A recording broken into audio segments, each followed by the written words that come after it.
All right, let's talk about a journey that most of us take almost every single day. It's a short little trip, but it has its own unspoken rules, its own culture, and yeah, a safety manual you really, really need to know. We're going to break down the anatomy of a perfect elevator ride.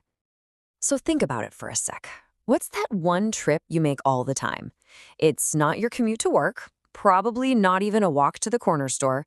It's a vertical voyage, and it usually lasts less than a minute. And it's one we just take on complete autopilot. Yep, you guessed it, the elevator ride. We hop in, we push a button, we hop out. But that super brief trip, it's actually packed with some fascinating social dynamics that show us a lot about how we act in shared spaces. We usually think of an elevator as just a box, right? A machine that gets us from point A to point B.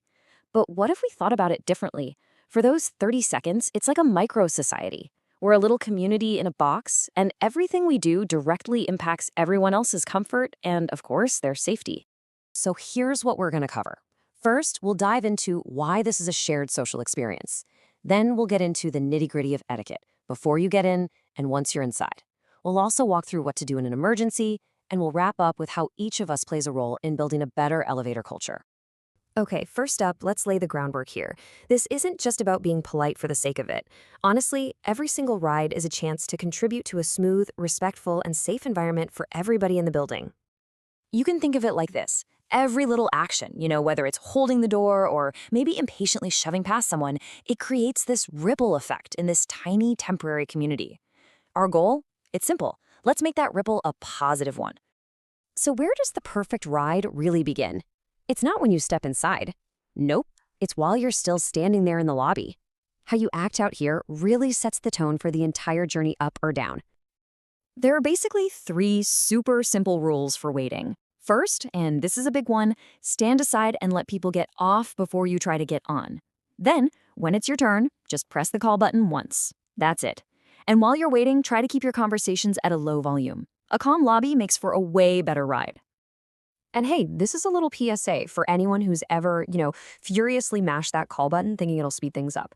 Here's the deal. The system gets the message the very first time you press it. Every press after that is just you fighting a machine that's already on its way. All you're really doing is adding wear and tear to a button we all need to use. All right. The doors have opened, we're stepping inside, and now we're in the middle of that delicate little dance of sharing a very, very small space. This is where those unspoken rules about personal space become super clear. Once you're in the cabin, it is all about spatial awareness. The best move is to head towards the back or the sides. That clears a path for others, and you avoid that awkward, "excuse me" shuffle. And if you end up near the door, just be ready to step out for a second at each stop so people can exit. It's this small, unspoken courtesy that makes everything go so much smoother for everyone. Now, let's talk about a few special cases. First up, kids. To make sure they're safe and to avoid any accidents, they should always be riding with an adult and kept under close supervision. And the same idea applies to our furry friends. Keeping pets on a short leash or in a carrier is just a sign of respect for other passengers who might be nervous or have allergies. Plus, it keeps your pet safe too. And what about when you're moving or just hauling something heavy? Look, passenger elevators aren't really built for furniture or big, bulky cargo. That's what freight elevators are for. Using the right one prevents damage, avoids expensive repairs, and keeps the passenger elevators running for everyone else. So, we've covered the ideal ride. But what happens when things go wrong?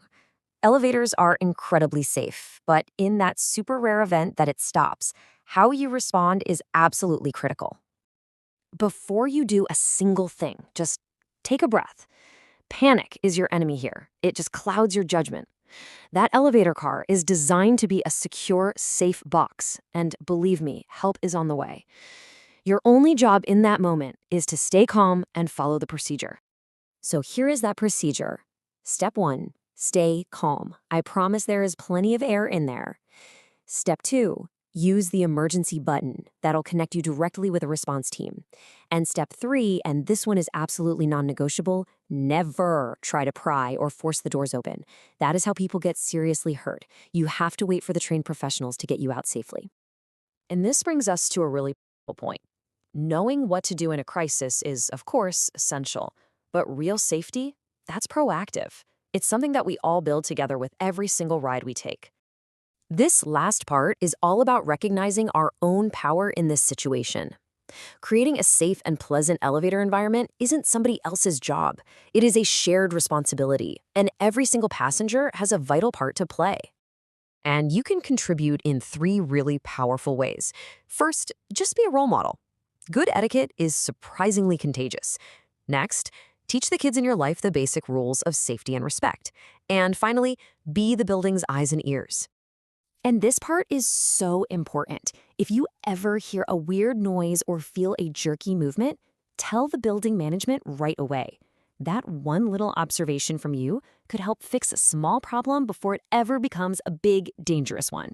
See, you're not just a passenger, you are an active part of the safety system. So, when you look at the whole journey, from waiting in the lobby to stepping out on your floor, it all really boils down to this. A great elevator culture isn't magic. It's built on our own patience, our respect for each other, and just a shared awareness of safety. I'll just leave you with this final thought. It might sound like a small thing, but what if we started looking at every elevator ride not as some boring, mundane task, but as a tiny, daily opportunity to practice being considerate, a chance to build a better, more respectful community, one floor at a time.